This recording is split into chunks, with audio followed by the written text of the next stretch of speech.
long days coming in Sunday.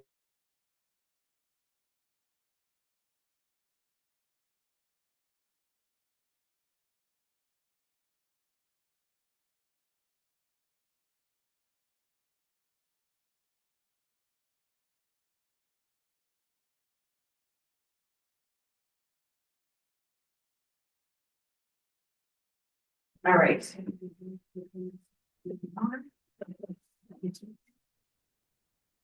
Well, good evening, everyone. Happy New Year. Welcome.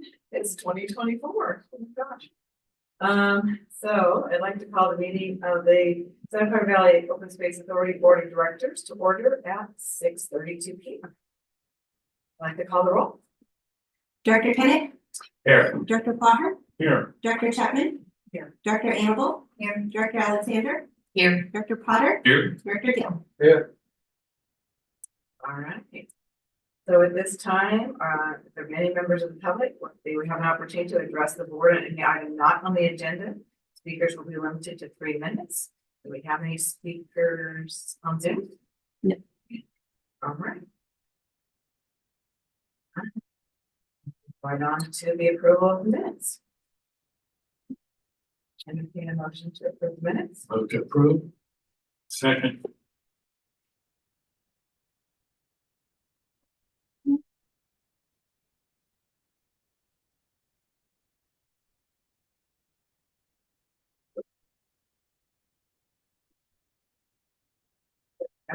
So we have a motion to approve. Who did the motion? Flogger. Kenneth Flogger. Okay. There we go. All right, we're ready to call roll. Director Kennett. Yes. Director Plaher. Yes. Director Chapman. Yes. Director Annable. Yes. Director Alexander. Yes. Director Potter. Yes. Director Gill. Yes. Okay, motion to approve the December 14th minutes is approved unanimously. All right. Now we have the consent item.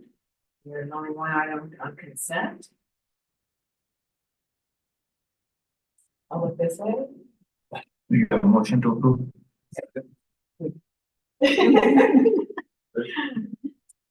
All right, and we got that. So we have a motion to approve the consent calendar moved by Director Gill with a second by Director Potter. Call roll. Director Kennett. Yes. Director Plaher. Yes. Director Chapman. Yes. Director Annable. Yes. Director Alexander. Yes. Director Potter. Yes. Director Gill. Yes. Okay.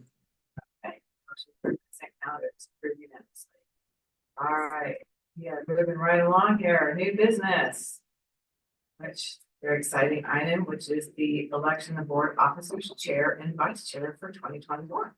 If I may, Madam Chair, I would like to recommend that due to your fearless leadership through 2023, be retained for yet another year of fearless leadership. That's my nomination. That's your nomination. Did Carolyn want to speak to this, or is there any? So the procedure is we can take a nomination. We can take up to 3 at a time. And if we have 3 nominations on the floor, we'll vote on the nomination that was made last first, and then we'll go back. And then we'll repeat that for vice chair. Okay, got it. Thank you. Yes, Director Annable. I'd like to nominate. Okay,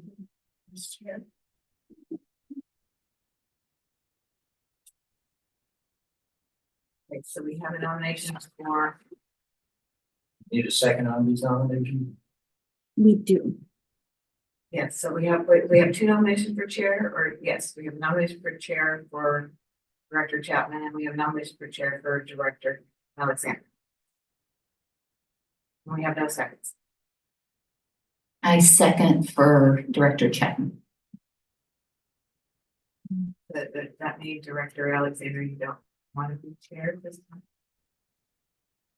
I'm happy for you to be chair. Okay, all right.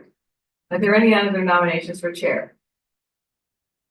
No, just make the life easier. Get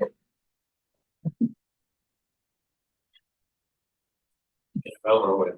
Okay.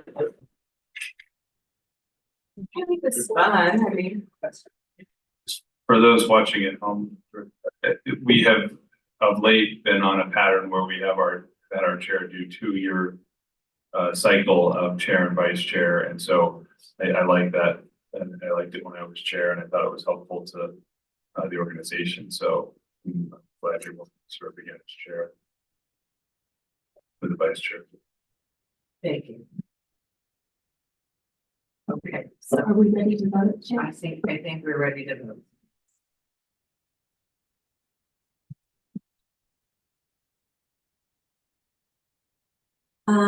Director Kenneth, Yes. Director Flaher, Yes.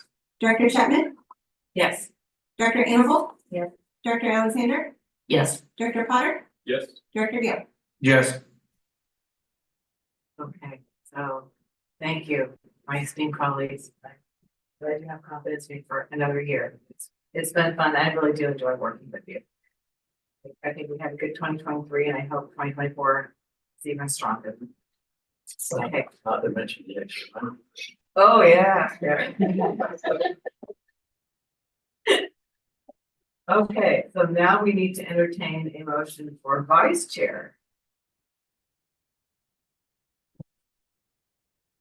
Director, you go.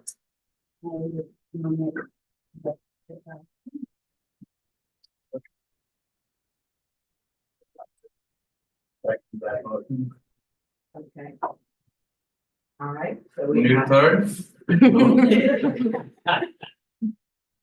Okay, so we have a nomination for Director Alexander to continue another year as vice chair. It was seconded by Director Kemp. I think, any other nominations? Any other nominations? I think not. Okay, I think we're ready.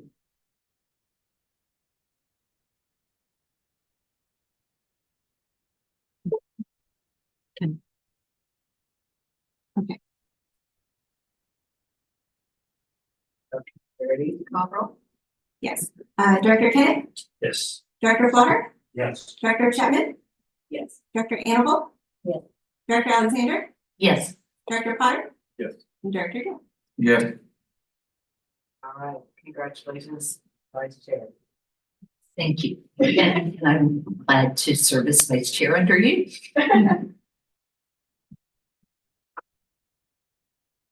Yeah.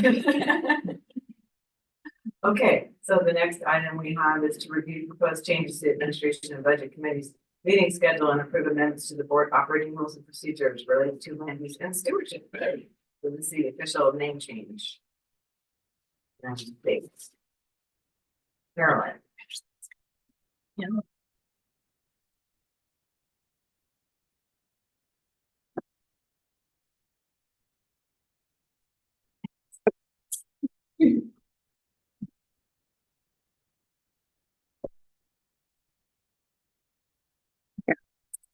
Hello, directors. Tonight, I am presenting for your approval the final step in a process that we started midway through last year that has gone through multiple committees, committee reviews, and board review. And now we bring you this recommendation for simplicity's sake, because I think it might have been just a little bit confusing in the report. We'll split it into two recommendations. We are going to adopt the changes to the Administration and Budget Committee meeting dates. And then we're going to amend our board operating rules and procedures, specifically section 2.10.30 under board committees with the updated language for both Administration and Budget Committee and our the committee formerly known as Use and Management. Let's see. So, as the committee formerly known as Use and Management was going through the process of updating its purpose and subsequently its name to Land Use and Stewardship Committee, the Administration and Budget Committee was similarly discussing a point of opportunity with its meeting schedule. Currently, it is set to meet on the second Thursday of the month at 5:30 p.m. Prior to the regular board meetings. Based on data from previous years and item topics that were pertinent to the ABC's purview, staff proposed cutting down the number of meetings from 12 to 5, while maintaining the same purpose of development, review, and oversight of the annual budget, and reviewing and making recommendations to the administrative policy. The ABC agreed with this proposed change and recommended it move forward for board approval. And as you may remember, I have a question. oh, Why we have the May and June? So there is no gap between that? The month of May and June is has the meeting? correct. Historically, we have had meeting topics pertaining to both the budget. I think May specifically for budget review. And then June, we ended up having items for appointing CAC members. So we just wanted to make sure that we had enough time to take care of those items that usually occur during that period of time. Yes. And so as you may remember, on December 14th, the board approved changing the name of Use and Management Committee to the Land Use and Stewardship Committee to complement the expanded purpose. And so currently our board operating rules and procedures states very simply that the Administration and Budget Committee shall meet on the second Thursday of each month. And the Use and Management Committee shall meet once a quarter on the fourth Thursday of the month, and both at 5:30 p.m. And so what staff are proposing now is to change the language in the board from what I just showed you to these two sections. So splitting it out between Administration and Budget Committee and Land Use and Stewardship Committee, and then just filling in the purpose for both of those committees, and then including the months of the meetings and the times. Just allow for more clarification. So now we go back to our recommendation, which is to adopt the changes recommended by ABC to the meeting schedule, and then amend policy board operating rules and procedures with the updated language. And so I'm happy to take any questions now.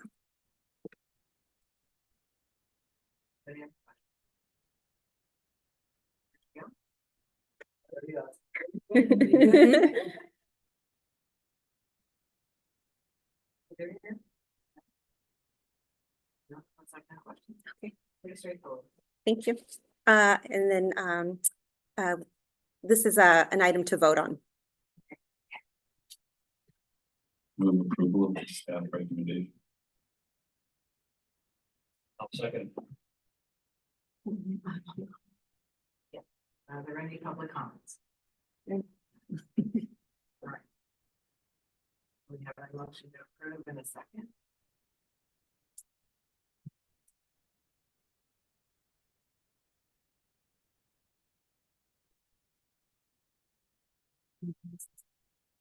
Sorry, who was the second?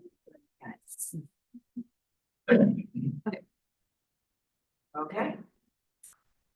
Director Kennett, Yes. Director Flutter, Yes. Director Chapman, Yes. Director Annabelle, Yes. Director Alexander, Yes. Director Potter, Yes. Director Gill.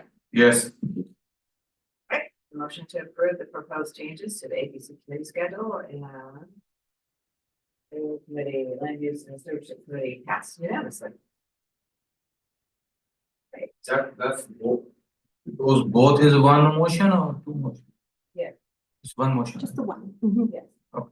Yes, when I was reading it, it kind of cut off, so I had to switch. Okay, all right, the next item is an informational item on the South Pajaro River Agricultural Preserve Restoration Project.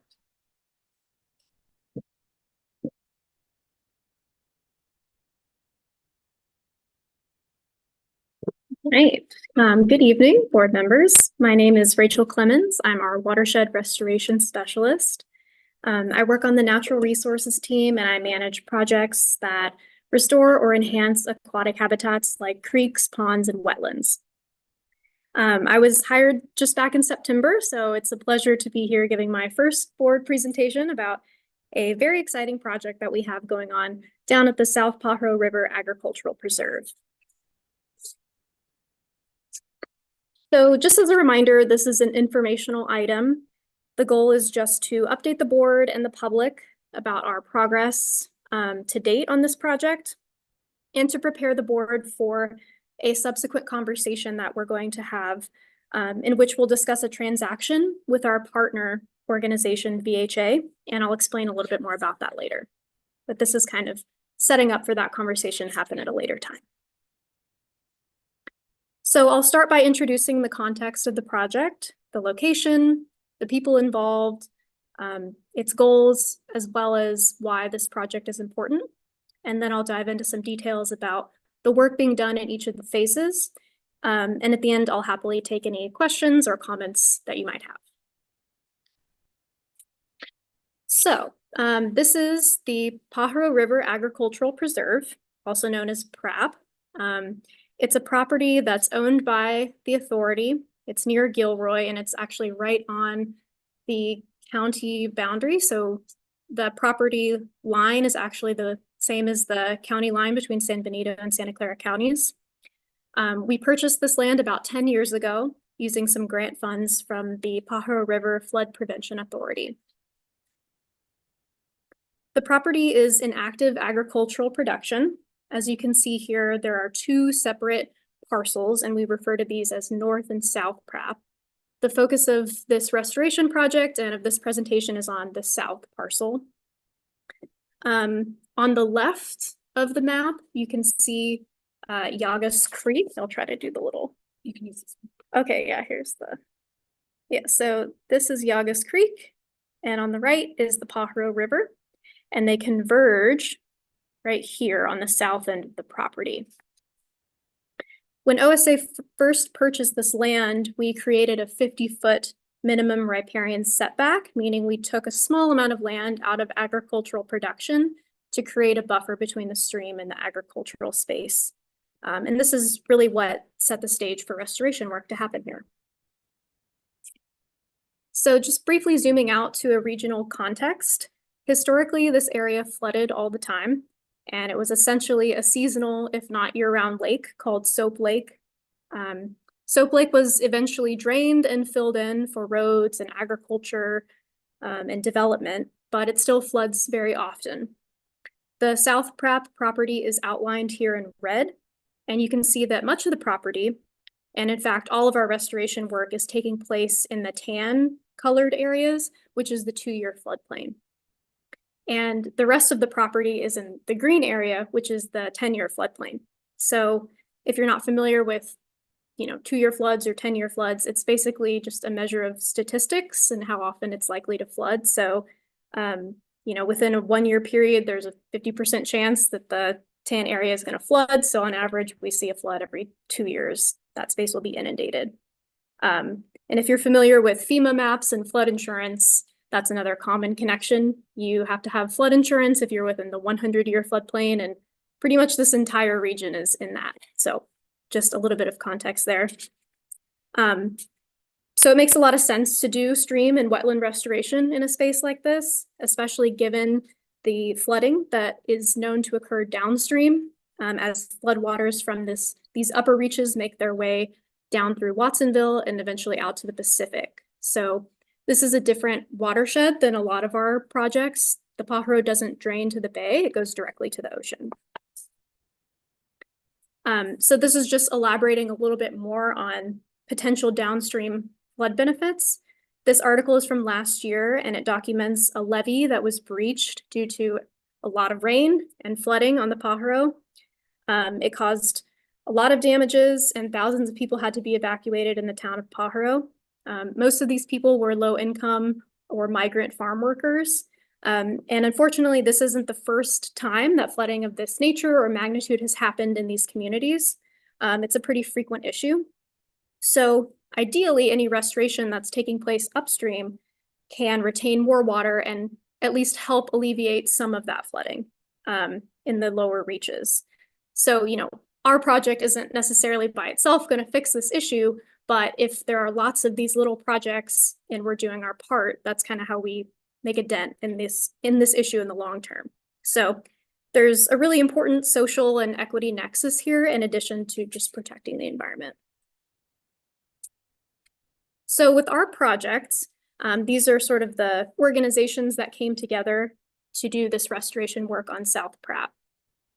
So we have the Valley Habitat Agency, who is really the lead driver of this project. They manage sort of the, you know, big picture operations. They oversee our consultants and contractors. They oversee the permitting and monitoring work.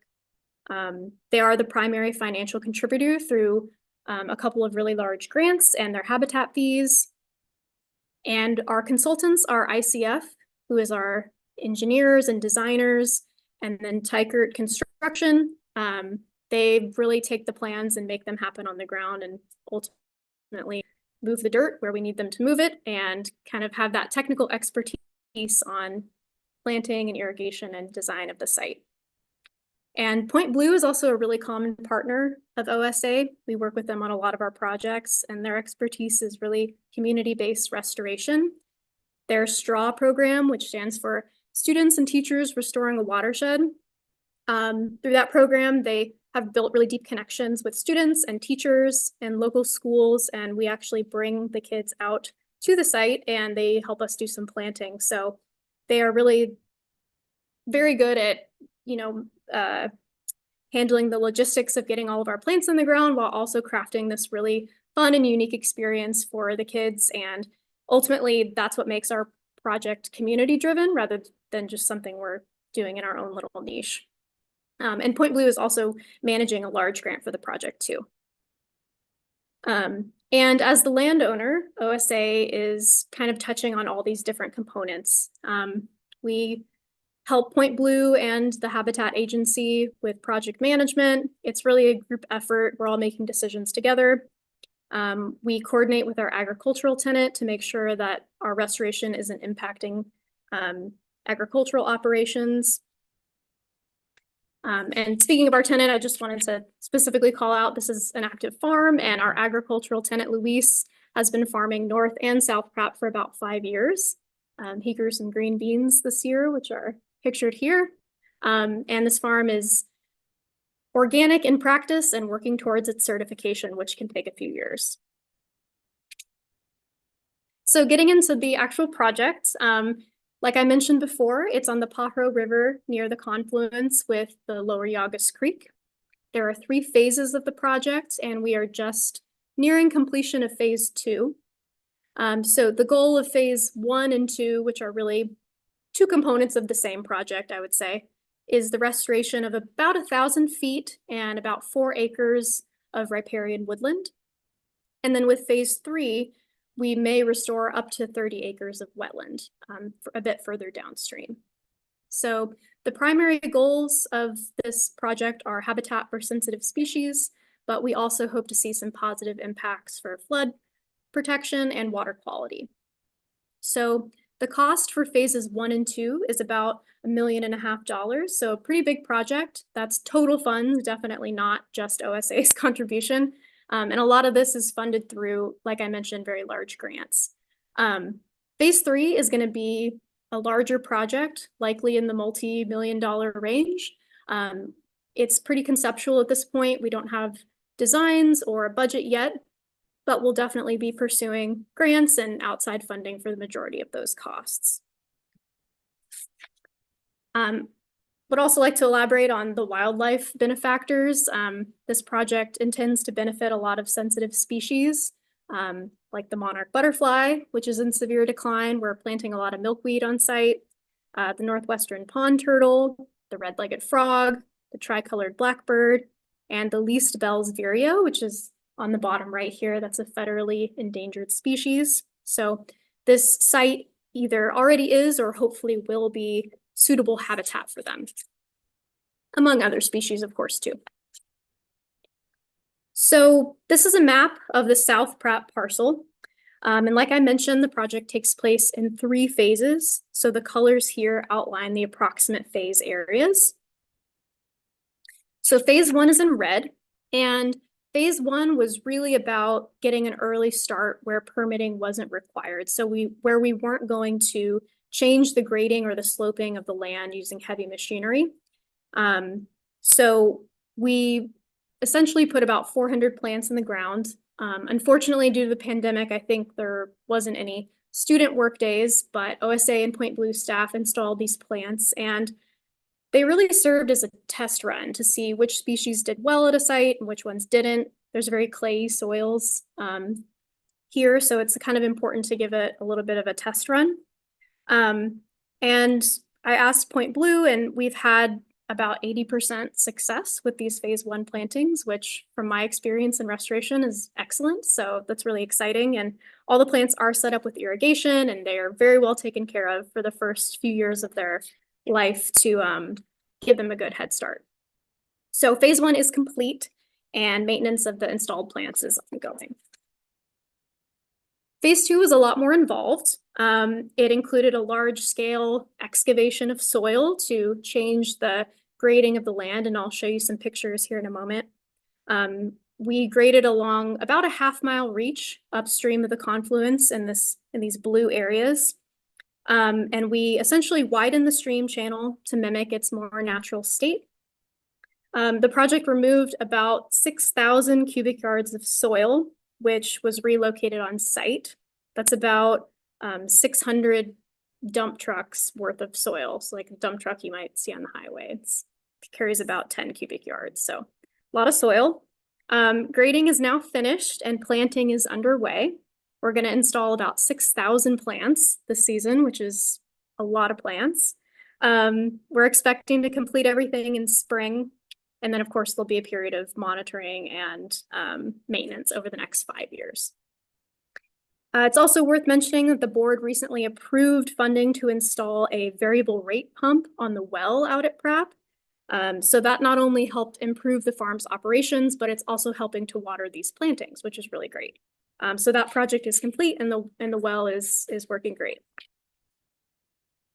So I'll show you a few photos of the grading process. This is just some before and afters. So you can see before the grading, we did create that agricultural buffer, but it's still a relatively narrow creek channel, little to no riparian cover.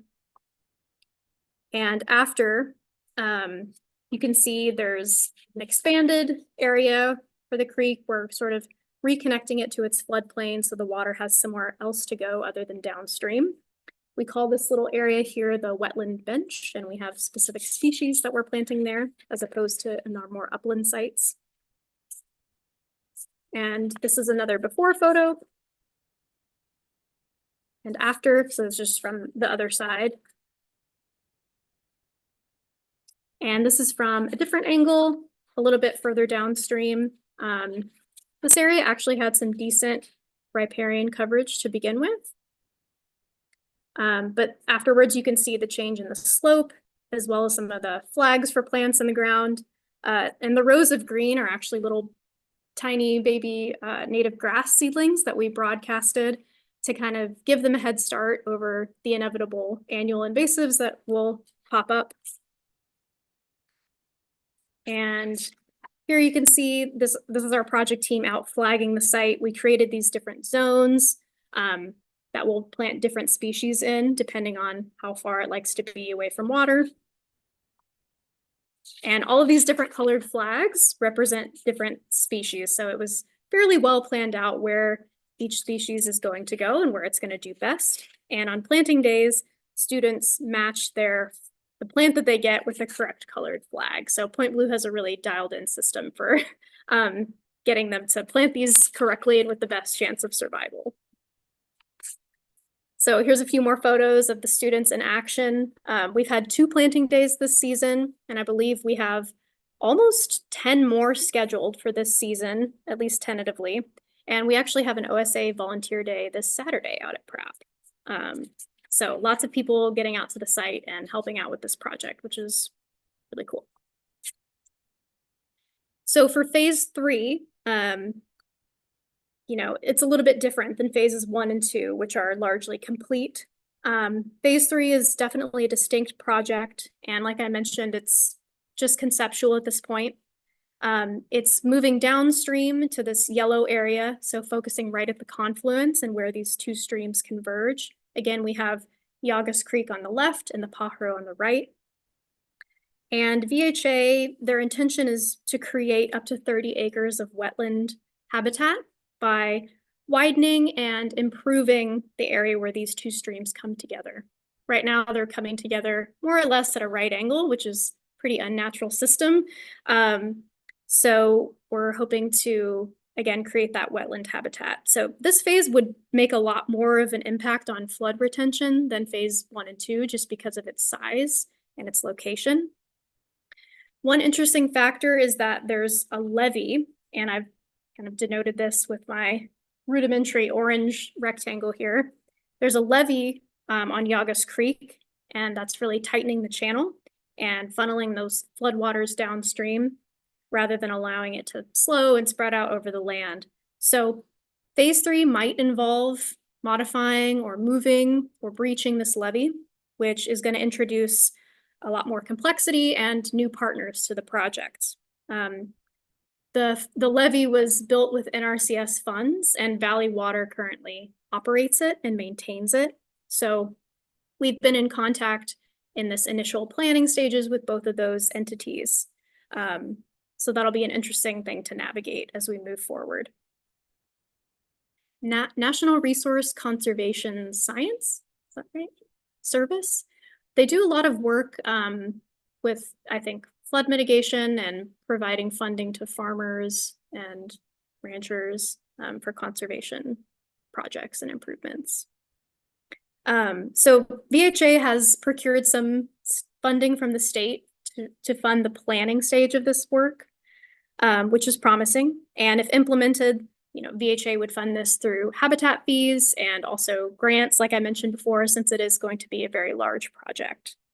And lastly, just thinking about next steps, this larger scale restoration that we're currently contemplating with phase 3 will involve a conservation easement with VHA. For now, I just wanted to introduce the physical context and the project settings, but we will return at a future closed session to discuss the terms of that easement. So with that, I'll take any questions that you might have about the site or about the scope of any of the restoration work I talked about. Thank you. Fabulous presentation. I mean, we had it referred, but I really like to be able to see what it looks like and the photos of the before and after. Thank you. Great. Can you tell us the names of your plants? Yes, I would love to. We have a lot of different species. We're definitely doing some willow staking down there, actually in the stream. There's some sage, black sage, some sagebrush. We have alders, and we have, I don't know if we have sycamores, but buckwheats, lots of milkweed, like I mentioned. So some of the plants are more upland and kind of drier tolerating plants, and some of them we're planting right on the stream, and they're more water loving. So the goal is to restore the riparian canopy, and then we're also seeding grasses. So I would imagine it's probably California brome and purple needle grass to kind of intersperse throughout all the taller riparian trees. Yeah. I had a couple questions. Sure. Did the drought impact this, or was it actually not a bad thing to have a really wet area be pretty dry during this time? That's a good question. I don't know because I really wasn't around. But like I mentioned, our plants are irrigated. We have a pretty good setup out there. They have irrigation piping kind of attached to each plant. So Point Blue is pretty on top of irrigating, and they do a really good job with maintenance. But obviously, you know, throughout a drought, they may have needed to use more water, but we don't have a ton of plants in the ground, or we didn't get a ton of plants in the ground for phase 1 as compared to phase 2. So. And then for phase 3, is it anticipated that will just be sort of no longer agricultural, but be a part of the wetland, right? So that's gonna change its. Potentially some of that land would be taken out of production, although, you know, I think a lot of that is not known yet. We don't know the exact acreage or location. And in some cases, it's possible that it could be, you know, flooding part of the year and used for agriculture other parts of the year, or, you know, different crops. Yeah, totally. So I think it just depends on the specifics, but definitely a factor to consider. And thank you for the presentation. I wondered when the photos were taken, because it seemed like there's so little water.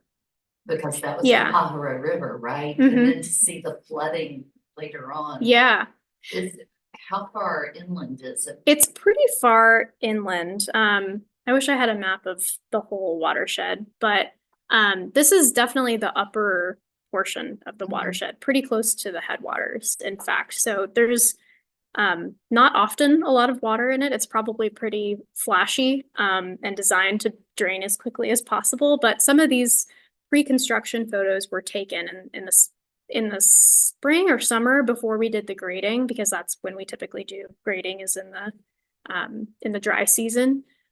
So the before and after pictures look a bit different, some of them, just because of the seasons in which they were taken. Thanks. Yeah. And maybe once it's all done, there will be a bit more water in the creek because it can spread out. Potentially, yeah, that's what we're hoping. So we'll continue to monitor, and maybe we'll have some additional photos this year to share. Yeah, it'd be nice to get a progress update, kind of how it goes. Because I just remember the news, watching the flooding and all the focus on. Sure. On that area, and so this makes, a little bit of difference. It would, it puts our agency in a very good light, we're part of the solution, right? Yeah. And then another way is science is working towards us, science is real. Thank you. Any other questions? Yeah. Go ahead. No, you can. I just had a comment, and I would thank you for that presentation, especially clarifying all the acronyms involved. Yeah. Yeah, we love acronyms here, so. Actually, this is really a great presentation, and you just present well also. Thank you.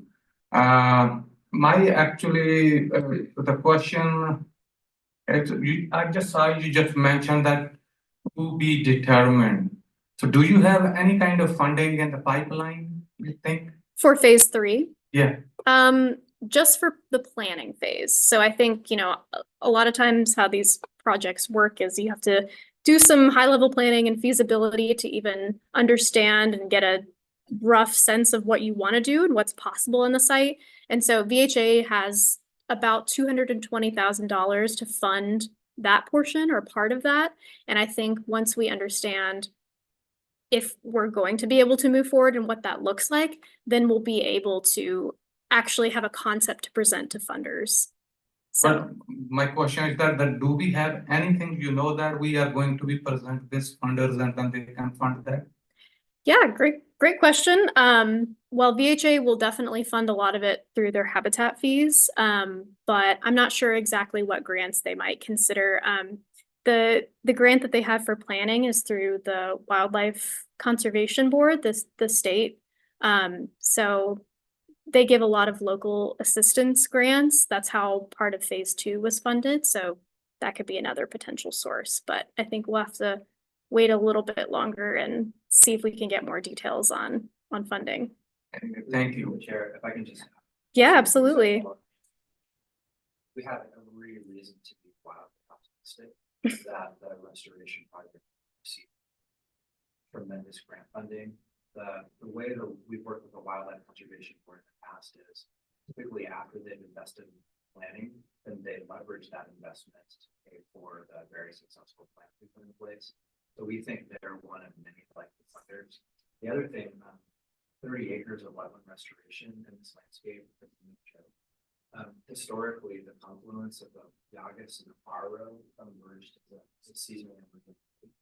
And anyway, we think there's probably tremendous potential for really robust wetland restoration project. A lot. Also, this is a 30 by 30 recovery system to recover biodiversity. So we think the California Natural Resources will also have really excellent. I don't want to jinx it, you know, the bond funding is a challenge with the deficit, but it's just a matter of time. We'll get the majority.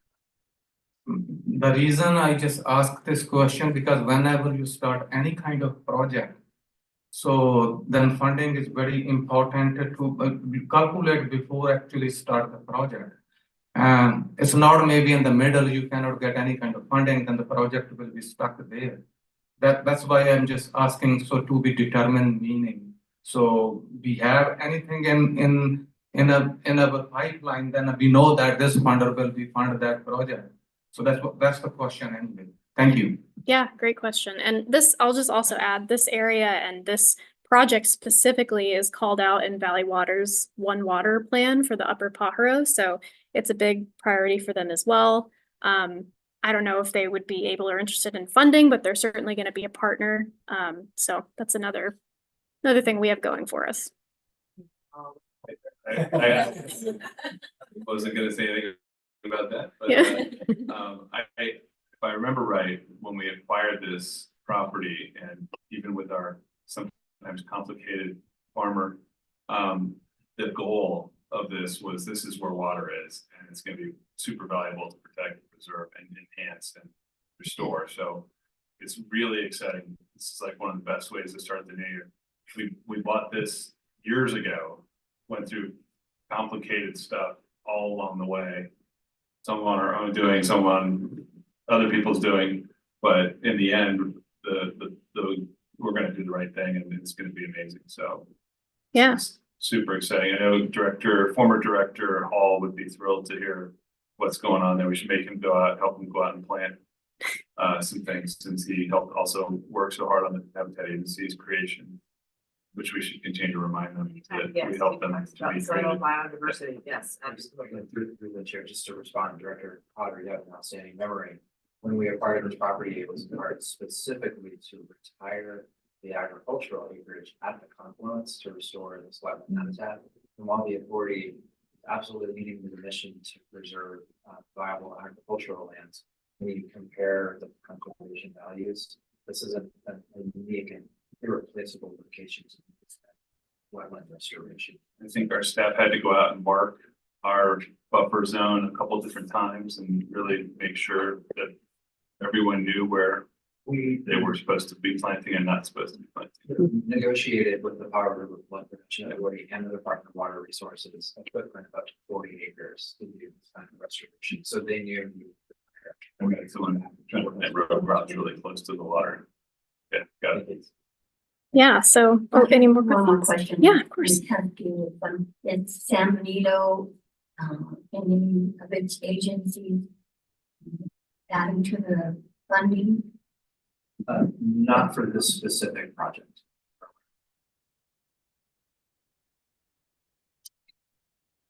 Thank you very much. Great. You did an excellent job, and I think, we look forward to getting future updates and see how this progresses. Definitely. Thank you very much. Yeah.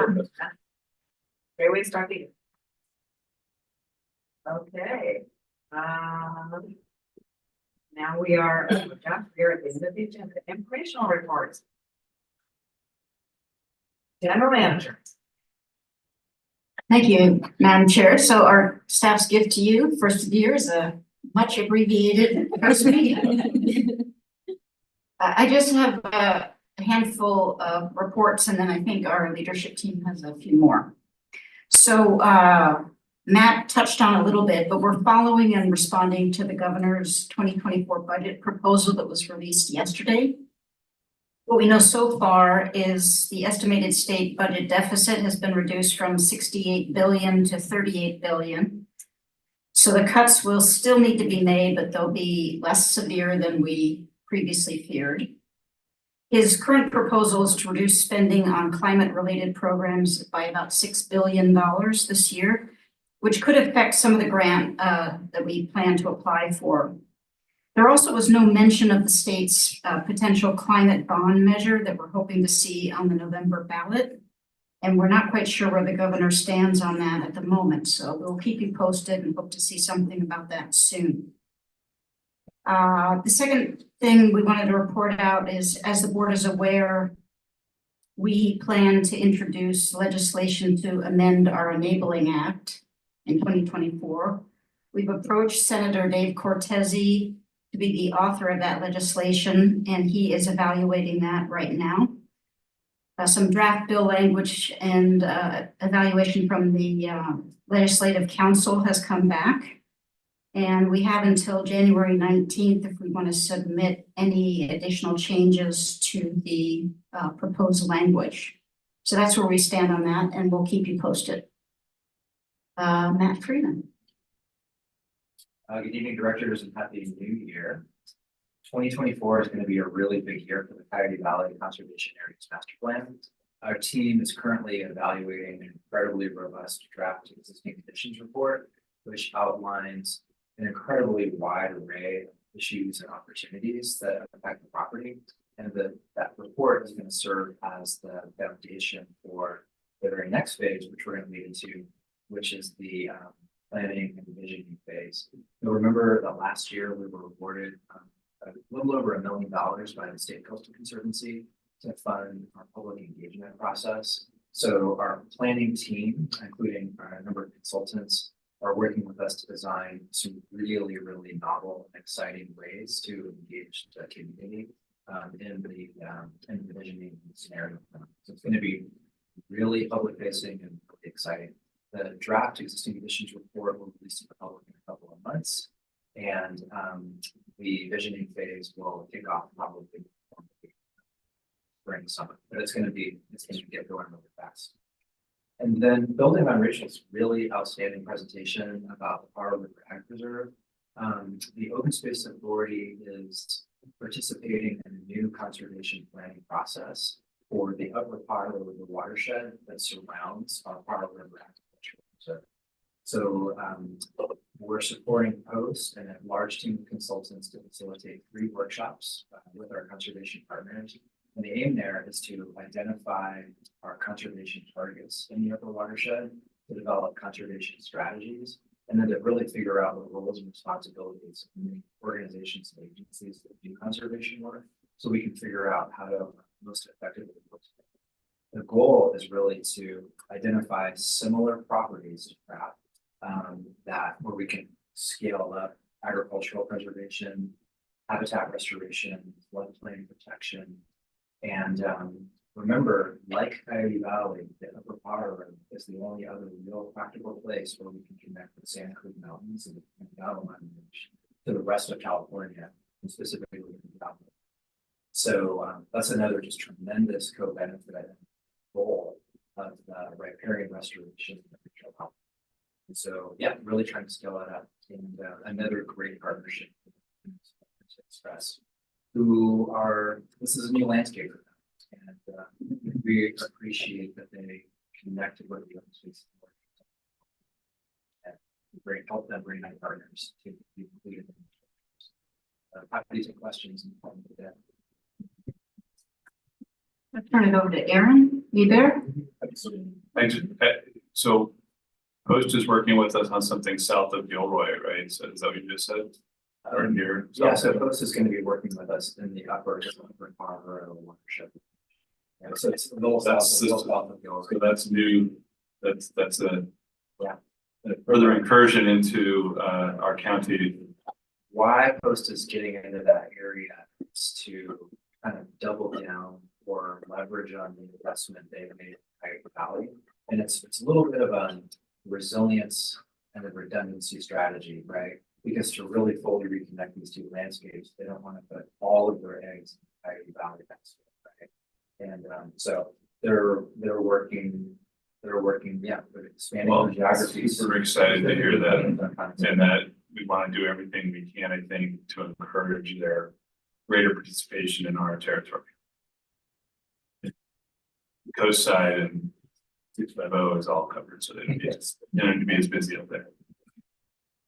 Matt, you might just mention maybe briefly some of the entities, including Posts, that are working on connectivity in San Benito County and right in the 2-county area.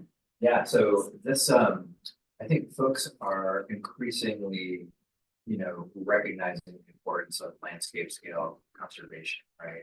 So there've been some really, there's a lot of work going on, right, at a regional scale. So the Land Trust of Santa Cruz County, as you know, has been working on Highway 17, and there was a new crossing under Highway 17 at Laurel Curve. And the first mountain lion was actually just observed there about 10 months after completion of the tunnel. So they're working to leverage that investment by connecting their properties in the Gavilan range, right, to the Santa Cruz Mountains. So there's a huge planning process that's going on that also includes Land Trust of Santa Cruz County, Post, the Open Space Authority, San Benito Agricultural Land Trust, the Woodson Land Trust, Caltrans, Trust for Public Land, Nature Conservancy, and almost all of these same partners are and will be engaged in the upper part of the planning process. Given the floodplain values of the upper part, in addition to the agencies interested in habitat restoration and landscape connectivity, we'll be engaging floodplain partners, including Valley Water, the Powder River Flood Prevention, Water Resources, sort of another tier of stakeholders who are interested in this landscape and who, similar to CRAP, could be funders, right? So we were interested in funding for biodiversity purposes, but where the money came from for our CRAP preserve was actually for floodplain preservation. It came from DWR. We will take it because it catalyzed our biodiversity conservation goals. So we think a similar funding strategy, might be effective for this. Thanks. Good evening, board. Great job, Rachel. I want to share, forgive me if I shared this last December, the holidays sort of wiped my memory clean, but I wanted to share out some of the data from our monitoring at Maya Yakima. As you recall, we put together a pretty sophisticated program there to monitor all sorts of things. And, we'll return later in the year with a full presentation, probably in the summer, but just some of the highlights so far. I think we've had, roughly 2,500 visitors to the preserve. The best statistic to me is that when we've been doing our patrols in the habitat protection area, over 99% of people have the butterfly pass. So this system that we collectively concocted is doing something. Time will tell whether having one of those butterfly passes leads to good behavior, but I think it's definitely a great start. 2/3 of people arrive at the preserve with the butterfly pass. So, our messaging through our website, through social media, through all these different things is getting out there. That's great. So there's not this crush of people waiting for a butterfly pass when they come to the preserve. So we'll obviously see how that goes in the spring. So far, not a lot or not an unusual number of reports of off-trail use or vandalism or those sorts of things that are sort of typical of our preserve. So we're gearing up for spring visitation. It's coming up fast. I'd like to think spring is further away, but California, it's only in March pretty much. We're doing a bunch of plant surveys along the trail to kind of establish a baseline to compare kind of before and after and look at trends over time in response to public visitation.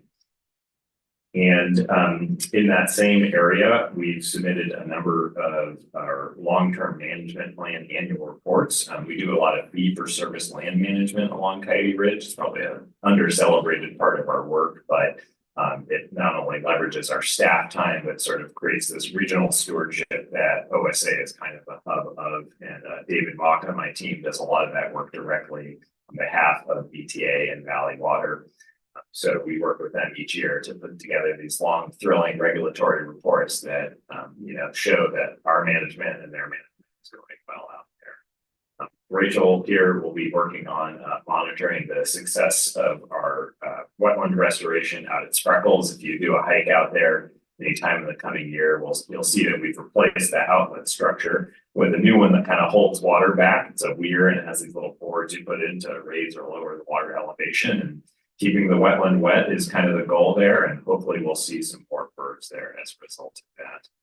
Next week, I will be at Eco Farm, which is a great conference. It'll be in Monterey. I'll be there most of the week looking at sort of progressive and sustainable farming practices.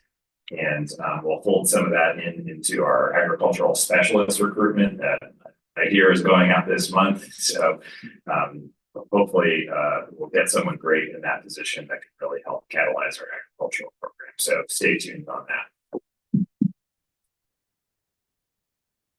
Thank you. Questions? No. Legal counsel, any updates? No report. See, when you say no report, there's always good news. Okay, board member reports. Let's start with Director Gale. Happy New Year, no report. Okay. Director Potter. Just quick, I was thinking about our field staff this morning when I was in my warm house. And I know that some of them are out there to unlock gates and do things early in the morning, so let them know that we appreciate what they're doing. Whenever I hear from somebody that's interacted with our staff, it's always been, I have not had a negative interaction. So just let them know we appreciate that, and that they should hopefully have a warm thermos and good equipment. So. No report. Very short, I attended the North Santa Clara Resource Conservation District, which was the Guadalupe County RCD meeting, which was interesting. Because Rena Geary from the TV Nation attended because they are looking to partner with their RCD on projects. They got a grant, and so they are looking on projects they can collaborate with that address climate risk. So putting that out there. I have. I think that the Citizens Advisory Committee would enjoy hearing the presentation on Pajaro. And then also adding to it, information from Matt regarding what the, I think, groups are that are looking to make that a greater conservation area.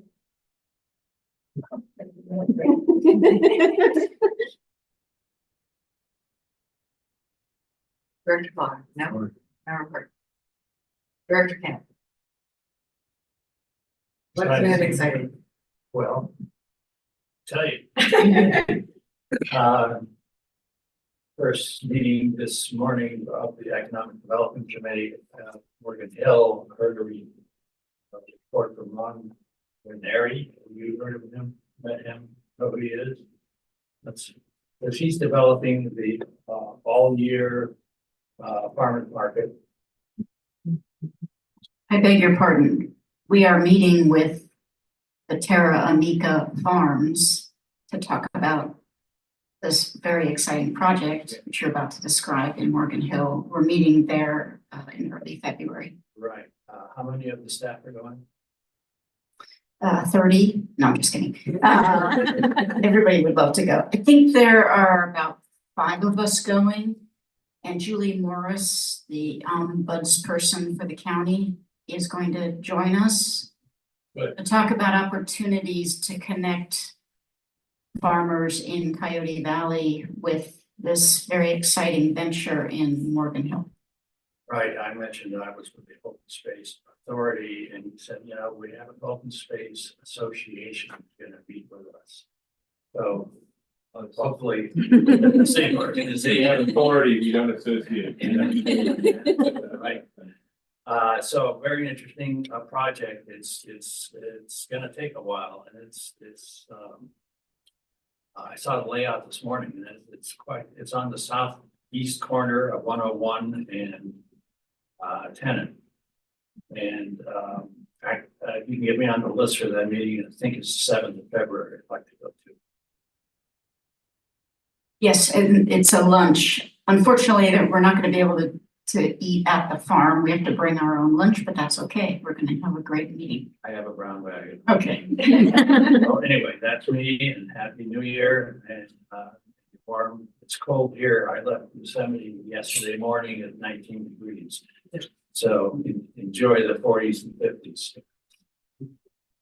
Madam Chair, I just remembered one other thing I just wanted to mention. Just in the last 2 days, we got a very interesting invitation from Mary Ann Dewan, the superintendent for Santa Clara County Office of Education, And she's invited us to come and speak at the Power of Democracy event that she puts on and has been putting on for some time. And the subject is going to be environmental literacy and sustainability. So Great. really exciting about.